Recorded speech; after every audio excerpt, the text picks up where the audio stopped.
안녕하세요. 절대감TV의 명품 PD 한 PD입니다. 윤석열 정부의 그 인수위 부동산 팀이 구성이 드디어 됐어요. 자, 그래서 오늘 점심 전격 회동을 했다. 모임을 갖기 시작했다라는 거죠. 자, 이 사람들의 몇 면이 이 사람들이 어떻게 구성이 되었나 를 우리가 알아야 앞으로의 부동산 정책을 우리가 좀 예상을 할 수 있어요. 그리고 윤석열 공약하겠던 것들을 어떻게 실천화할 것인가, 계획할 것인가를 이 사람들의 구성을 통해서 우리가 알 수 있어요. 부동산 팀은 3명의 어떤 전문위원과 2명의 실무위원, 그러니까 총 5명으로 구성이 됐고, 그 중에 한 명이 김성보 서울시 정책실장. 자, 이분은 그 오세훈 그 서울시장과 같이 일하시는 분이에요. 그리고 박원순 시장 때도 일했고, 서울시 주택 정책을 주도했다고 해야 될까요? 그리고 어떤 그러신 분이고, 그리고 국토부에서도, 국토정책관, 백원국 국토정책관, 국토부에서도 당연히, 한 명이 파견이 돼야 되겠죠. 자, 그리고 학계에서도 한 명이 들어와야 되겠죠. 심교원 건국대 부동산학과 교수. 이분은 이제 좌파 정부 시절에 어떤 그 좌파 정책에 대해서 방송을 통해서 많은 비난을 했거든요. 자, 뭐 그런 관점에서 들어오신 것 같아요. 좀 한 가지 아쉬운 거는 권대중 교수가 빠졌더라고요. 권대중 교수도 들어왔으면 좋았는데. 그리고 서울시 정종대 서울시 주택정책실 주택정책지원팀장 센터장, 그리고 국회의원도 하나 들어왔네요. 김용수 국회의원, 국민의힘 국토위원회 전문위원, 이렇게 2명의 실무위원이 들어왔다라는 거죠. 3명의 전문위원과 2명의 실무위원. 자, 윤석열 당선인이 대선 공약을 한 것들을 보면 재개발, 재건축 완화, 이 완화를 통해서 도심지에 주택을 공급하겠다라는 어떤 시장 경제의 방향으로 정책을 내놨고, 그 다음에 그 재건축 재개발 완화를 위한 그 초과이익 환수제 부담금을 줄이겠다라는 거죠. 그 다음에 대출 규제 완화, 그리고 분양가 상한제 완화, 철폐죠 이거는. 자, 이런 정책들이 결국은 재건축 재개발을 활성화시키는 거니까 당연히 이 시장은 기대감으로 들썩일 수밖에 없죠. 자, 그러니까 요즘 목동이니 강남이니 송파니, 자, 그렇게 그런 압구정동이니 그런 지역에서 아파트들이 조금 거래도 조금 되고 있고, 그리고 호가는 왕창 올리고 있고, 그러나 그렇게 거래가 많이 되는 건 아니에요. 자, 이런 정책을 내놓는 상황에서는 당연히 어떤 보완책이 나와야 되겠죠. 이 보완책이 안 나오면 다시 집값이 폭등하면 국민이 윤석열 정부를 당선인을 뽑아줄 이유가 없는 거죠. 그 이유가 없는 거예요. 자, 그러니까 그런 보완 조치가 나온다라는 거죠. 그 나온 게 바로 조합원 지위 양도 금지. 자, 이 얘기가 나오기 시작했어요. 조합원의 지위 양도. 그러니까 재건축 지역에서 조합원 재건축 재개발 지역에서 금지시키겠다라는 거예요. 문제는 이게 어느 시점에 금지를 시키냐에 따라 시장에 파급력이 있는 거죠. 그래서 이제 나오기 시작한 얘기가 이제 점심 이제 부동산 인수위 팀도 구성이 됐고, 그리고 인수위원회도 본격적으로 활동을 하고, 그리고 국민의 관심이 또 재건축에 쏠려 있고, 지금 재건축 시장이 다시 또 들썩거리니까 나온 게 재건축 조합원 양도부터 조인다라는 얘기가 나와서 투기 수요가 들어올 거 아니겠습니까? 재건축이 된다고 하면. 자, 그래서 투기 수요를 막기 위해서 조합원 지위 양도 금지법을 활용하겠다라는 거예요. 자, 이 조합원 지위 양도 금지법은 이미 이제 오세훈 시장이 재개발을 활성화시키는 과정에서 이제 작년부터 이제 서울시장이 된 이후로 보선해서 이런 정책들을 내놓겠다고 이야기했어요. 이미 이야기했다라는 거예요. 그래서 국민의힘에서 이미 그 법안에 그 조합원 양도 금지법에 대한 법안을 발의를 했어요. 그 국회에서 통과가 안 됐을 뿐이지. 오세훈 시장과 윤석열이 이렇게 어떤 일치를 해서 어떤 규제 조치를 만들어 내겠다라는 거예요. 자, 이게 왜 그러냐면 가장 문제가 되는 게 뭐냐면 윤석열 당선인의 대선 공약에서 안전진단 규제를 대폭 완화하겠다라는 거거든요.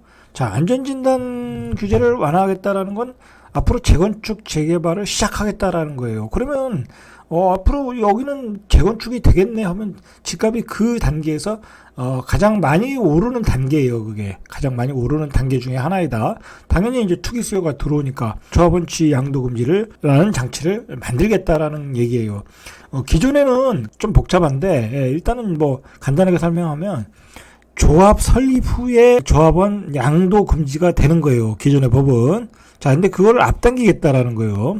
예를 들어서 정비구역 지정 때, 예를 들어서 안전진단 통과 후에 조합원 지위를 양도 금지하겠다라는 거예요. 근데 우리가 이걸 생각해야 돼요. 안전진단 통과 후와 통과 후 조합 설립까지는 기간이 어느 경우에는 10년이 걸리는 경우도 있어요. 7년, 8년, 10년이 걸리는 경우도 있다. 예를 들어서 10년이 걸렸어. 그러면은 안전진단 통과 후에 조합원 양도 금지하면 그 10년 동안 10년이 아니죠. 그 후에도 또 아파트를 또 지어야 되니까. 그러면은 질 때까지 하면 한 15년 이상을 재산권 행사를 못한다라는 그런 점이 있다라는 거예요. 그게 문제라는 거예요. 윤석열 당선인이 지금 가장 먼저 추진하는 재건축 규제 완화는 안전진단 규제 완화거든요. 자, 이거는 국회에서 통과를 해야 되는 점도 있지만 시행령 개정으로도 가능하다라는 거예요. 다수당에서 찬성을 안 해도 가능하다라는 점에서 이건 적극 앞으로 가까운 시일 안에 시행이 된다라는 거예요. 그러면 투기 수요가 몰릴 수밖에 없다라는 거예요. 자, 그래서 이 안전진단 규제 하나가 시장에 미칠 영향이 가장 크다라는 거예요. 이 보통 준공 30년이 넘은 아파트는 재건축이 가능하거든요. 자, 가능하지만은 안전진단 통과가 돼야 가능한 거예요. 자, 기존에 그 점수 배점에 이렇게 이제 배점이 있거든요. 구조 안정성의 50%, 건축 마감 및 설비 노후도의 25%, 자, 주거 환경의 15%, 비용 편익의 10%. 이렇게 해서 이게 100점인데 이게 55점 이하가 되어야 통과가 되는 거예요. 자, 그런데 이 구조 안정성은 30년이 넘은 아파트도 튼튼해요.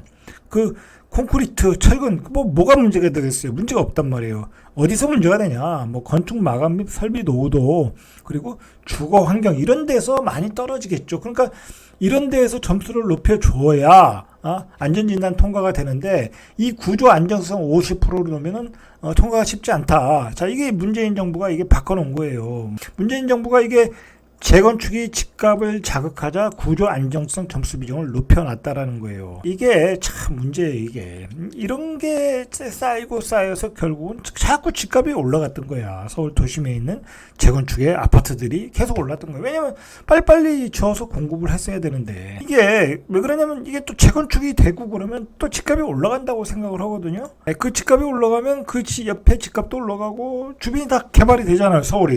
서울은 그 또 민주당의 표밭인데 새 아파트가 들어가고 그 집값이 올라가면 그 사람들이 보수화가 된다는 거야. 자, 그런 점들이 반영이 돼가지고 재건축 시장이 활성화가 안 됐다. 이제 그렇게 보시면 되는 것 같아요. 자, 그러나 윤석열 당선인이 재건축의 족쇄가 됐던 안전진단 규제를 완화하겠다. 이런 그 점수의 비중을 조절해서 완화하겠다라는 거예요. 구조 안정성의 비중을 줄이고, 자, 안정성을 50%에서 30%로 줄이고 주거 환경을 15%에서 30%로 2배로 늘려서 안전진단 통과 확률을 높이겠다라는 거예요.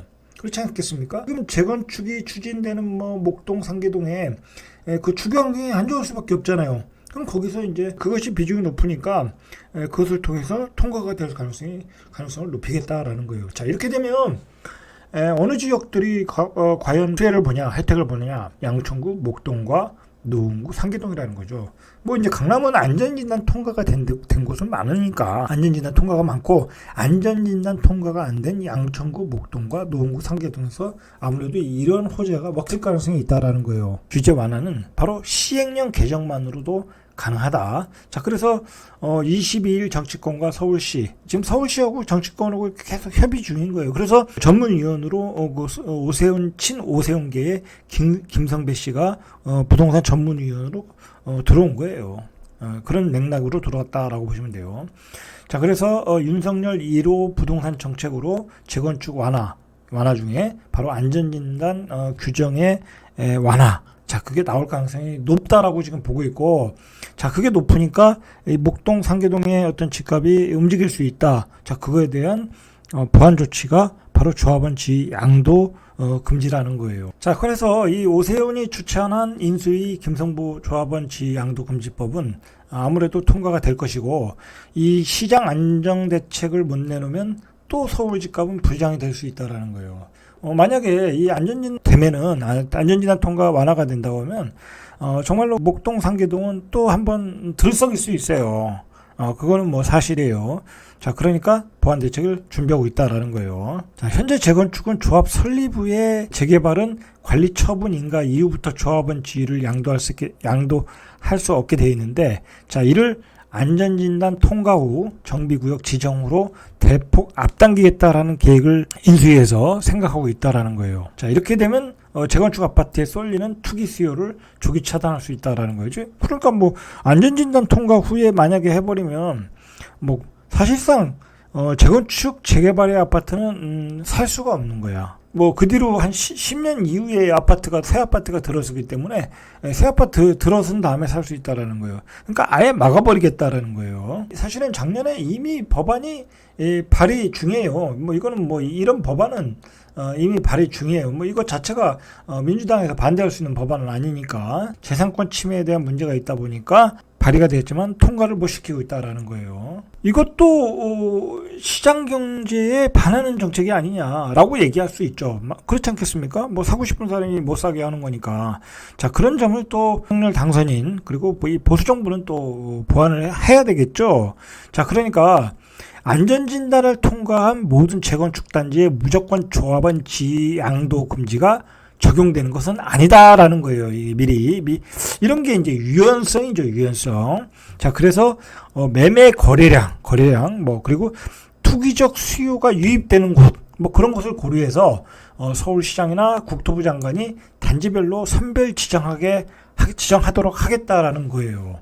자, 그러니까 무조건 지정하진 않겠다. 투기 수요가 들어오면 지정하겠다라는 거예요. 그리고 예를 들어서 내가 투기로 사겠다라고 하는 사람들은 안전진단 통과가 되기 전에 샀으면 되고 난 뒤에 못 팔잖아요. 그러면 아무 의미가 없는 거야. 그냥 거기에 돈이 묶이는 거죠. 한 10년, 15년 묶이는 거기 때문에 황금성이 떨어지기 때문에 투기 수요는 분명히 차단될 수가 있는 거죠. 뭐 투기하는 사람들은 거기 들어가서 10년, 15년 기다리는 사람 없잖아요. 그렇게 하는 사람도 있겠지만 일반적으로는 그렇지 않거든요. 딴 데 가서 이렇게 자꾸 회전하려고 그러지. 사고 팔고 하려고 그러지. 자, 그러다 보니까 투기 수요는 빠지고 실수요들이 살 가능성이 있다라는 거예요. 자, 인수위 전문위원인 심교원 건국대 교수가 지난해 이와 관련해서 자, 이런 제도는 이런 그 조합원 지위 양도 금지에 대한 어떤 제도는 한시적으로 제도를 활용하자. 자, 그리고 최소한 그 집을 가지고 있는 사람들에게 최소한 팔 수 있는 탈출구를 마련할 수 있는 어떤 시행상의 디테일이 필요하다라는 거예요. 그러니까 이런 것들이 이제 인수위에서 디테일들이 만들어지겠죠. 아웃라인이 나오면 그 국토부에서 그런 정책을 만들어내겠죠. 그러니까 단순하게 뭐 안전진단 통과 후에 정비구역 통과 후에 그게 금지된다라는 것은 아니고 어떤 특정한 단지 투기적인 유입 수요가 보일 때 지정을 한다. 일방적으로 지정하는 건 아니고, 그리고 뭐 투기 수요가 없어졌다, 시장이 안정되었다, 그러면 또 풀어줄 수도 있다라는 거예요. 일종의 토지거래 허가제, 주택거래 허가제, 뭐 그런 성격을 갖는 것 같아요. 보면은 전 프로그램들에서 말씀드렸지만 보수 정부가 들어오면 집값은 잡힐 수밖에 없다. 뭐 시장 경제로 가는 거기 때문에. 그리고 적절한 규제도 한다, 안 할 수가 없다. 그리고 규제에 대한 유연성도 좋다라고 보는 거예요. 어떻게 보면 확실히 확률상 보수 정부는 집값이 안정될 수밖에 없다라는 거예요. 벌써 이제 시장이 들썩거리니까 이런 투기 수요 차단 얘기가 나오고 있잖아요. 자, 그리고 계속해서 또 집값이 들썩거리면 보완 조치는 또 계속 나올 거예요. 그러면서 큰 방향은 시장 경제의 방향이다. 공급의 정책 유지다. 그리고 장기적으로 공급을 확대하는 정책이다. 집값이 안정될 수밖에 없다라는 거죠. 자, 그런 그 큰 흐름을 보고 가셔야 돼요, 지금은. 자, 이상 절대값 TV의 명품 PD 한 PD였습니다.